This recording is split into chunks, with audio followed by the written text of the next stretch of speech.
Be the change that the world wants to see. And that is secondary. The primary is be the change you want to see in the world. You yourself matter. Anyone who wishes to do any other course has somehow ended up in interior design. Trust me, it's not that tough. It's not that tough, and it's extremely practical. It's extremely fun. You just need 1% of your love to be put in. Hi, I'm Sharon Sharma, and I am a resident of Kolkata. I was born and brought up here, and my background would be my mother is Bengali and my father is a Marwari. So I'm a hybrid, and I live with my grandmother, and my parents are currently working in the Northeast. I passed out from a commerce background.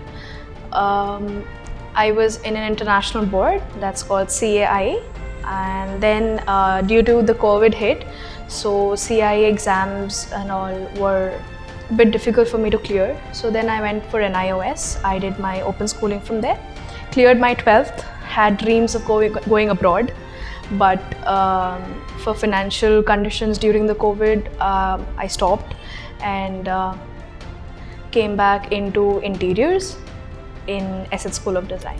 The main aspect of interior design would be the innovation, the movies, the high-end Hollywood bungalows and the aesthetic and the planning, the city planning and the town planning, which India lacks a lot, let's not lie.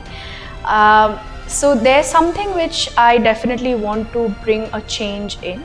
I believe in taking a change and bringing a change in the society and towards the sustainable and innovative aspect of the Indian mentality.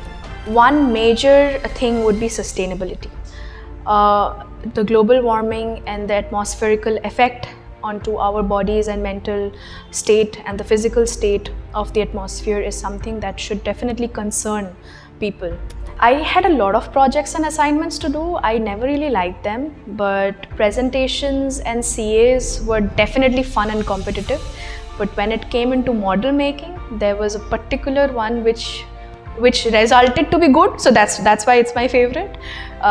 With the help of Shoibal sir, it was a big bang, and the jury of that particular semester really was impressed with the planning of my project. So that particular project where the cafe was made was one of the most favorite projects that I have. I still look back into it and I really feel that, oh my god, I did it.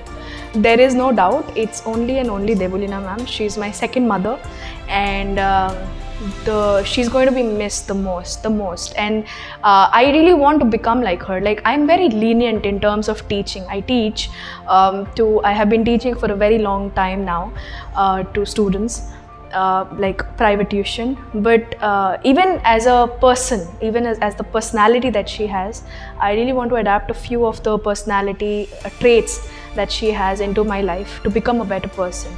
And definitely, she's my role model. So my company has not yet established, officially, but the name has already been decided. It's called the Habitat Expert. So the logo is made, everything's self-made, but there's a lot of things, like I'm saying, the confidence I might have conquered, but it's still there. It's a scare that is still there, but definitely I have a lot of people who are there to support me and all of that. Entrepreneurship is something that we also had as a subject. That again, Debulina ma'am took. So it's a plus on plus. So yeah, definitely, like the whole idea of working on my own came after, I worked under a lot of people, right? So I'm still in connection with them. They definitely want me to work under them. I will definitely be in connection and work for them as well.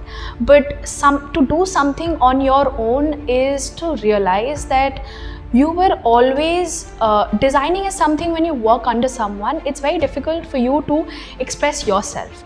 And when you realize, ESEDS gave me this reality check that you have to understand that, do you have that idea that you want to implement? Do you have the crave to implement your idea, or do you have the crave to understand and implement someone else's idea. You know, there are these two things, and there's a fine line between it. So the moment you get that golden light inside you and you understand exactly which direction it is pointing at, you can understand that you want to do something of your own, or you want to do it under someone. The educational standard in ESEDS is definitely international. I have already been into international board. I know their aspect, I know their motto, I know how they work. So conquering the national market international way is definitely not a joke. Having that atmosphere, having that curriculum, having that practical priority, the practical based theoretical or practical priority is that, for example, like we have always in India, we have always been very theoretical, but design industry, or any industry for the fact, design is, of course, it is a bit more, but that practical thing is always required. There are a lot of people, 90 people now, everything is visual. They definitely need more practical understanding for it. I was just thinking some time back, talking to my mentors once again, probably for the last time physically, like as a student, definitely, like sky is the limit for ESEDS. It's going to prosper and reach a lot of heights. Definitely conquering a lot of struggles and a lot of things, but we definitely rely on Alok sir and the faculty and the committed people of ESEDS who are still there connected to ESEDS, that it will help ESEDS reach the sky, because that's the only limit for ESEDS.